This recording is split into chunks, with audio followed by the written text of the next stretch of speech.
Okay, my foodies, so here I have my dhal or my split peas that I soaked for about 24 hours in some warm water and salt.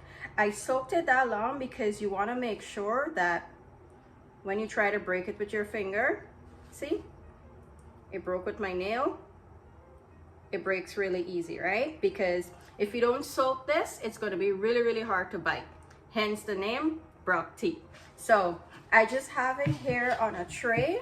I drained it and I'm just patting it down with some tissue to get out as much moisture as I can, because I don't want it to like pitch up in the oil when I'm going to put it to fry. So I'll continue to keep patting it down as dry as I can. In the meantime, I have my oil on the stove heating up. When it's hot, I'll show you how I fry it up. So okay, my oil is nice and hot. I dropped a single one in.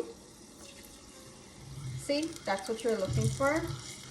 And since this has some liquid left back on it, I'll just carefully drop it in like this, because this is what I'm going to use to fry it, right?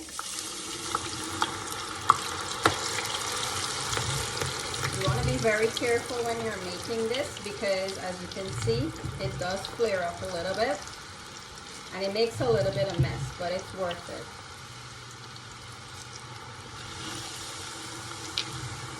It's just the first set that flares up. After then, it just kind of calms itself down.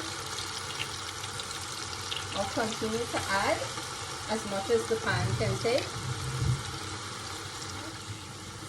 I'll move it around just to make sure it's not sticking. And this doesn't take very long to fry. I'd say about a total to 8 to 10 minutes. I have my heat on medium to high, enough to give it a nice crisp but not burn it. So I'll allow this to continue to fry and I'll show you what it should be looking like when it's time to take it out. In the meantime that the dhal is frying, I just have a little mixture that I like to make, which comprises of 1 tablespoon of salt, 1 teaspoon of black pepper, 1 teaspoon of cayenne pepper, and 1 teaspoon of paprika.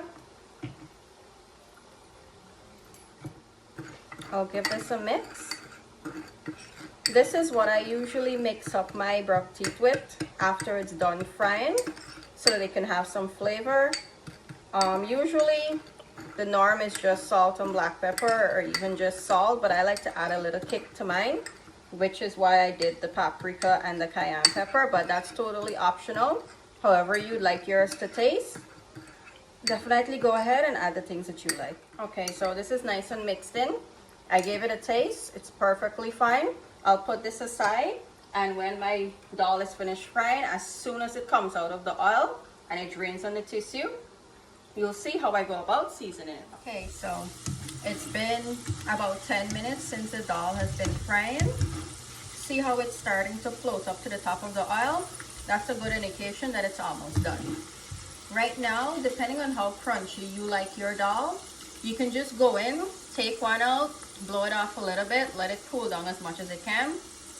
Give it a taste with the crunch and see if that's enough crunch for you. I know some people like this really crunchy.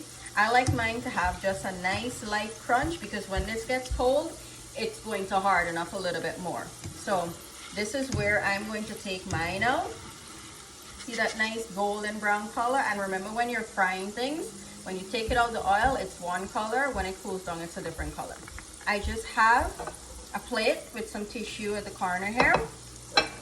And as I drain it out here, I'll just put it on to continue to drain, because I want to have as much oil as I can get off of it.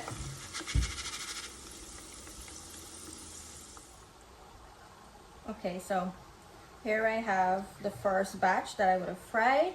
It's nice and drained. It's okay if it has a little bit of oil on it. You want that, because that's gonna help the seasoning to stick.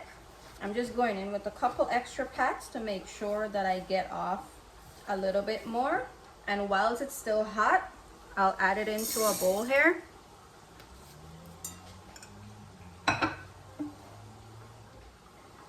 And I'll put half of my seasoning mixture.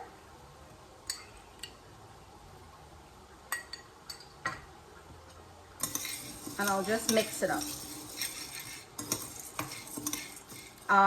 I will say, if you're going to be making this for yourself and you like it on the spicy side, do go ahead and add those spices that I would have added. But if you're making this for really small kids, hold back on the spice because they might not like it, or you can see if they do. It just depends on your child, right? So this is nice and mixed in. I have my second batch frying. When I'm finished with that, I will repeat the same step that I did just now. Let it drain on the tissue. I'll add it into here, and then I'll add the remaining of my seasoning. Okay guys, this is what the Bruck Teeth is looking like. See how nice and golden they fried up? If you listen, does that sound familiar? If you guys went to school in Guyana and you know this was always a very popular snack for kids to have on their breaks, in the morning, in the afternoon after school is done. This is something that I would always rush so that I can always get a pack to eat when I'm going home. I don't know about you guys, but this is one of my favorite things to eat. Nostalgic snacks from Guyana.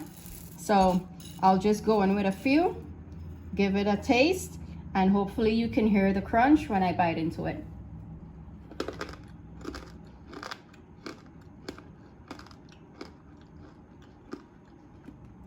Perfect amount of crunch, perfect amount of salt, the pepper, the cayenne, black pepper, paprika. This is just how I like to do mine because I feel like these flavors give as close as possible as to how the people would make it at the little snack kits for school.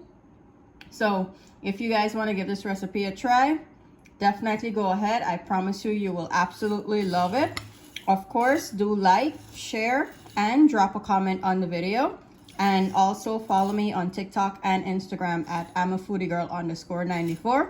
And as always, thank you guys for watching today. I'll see you on the next one. Bye.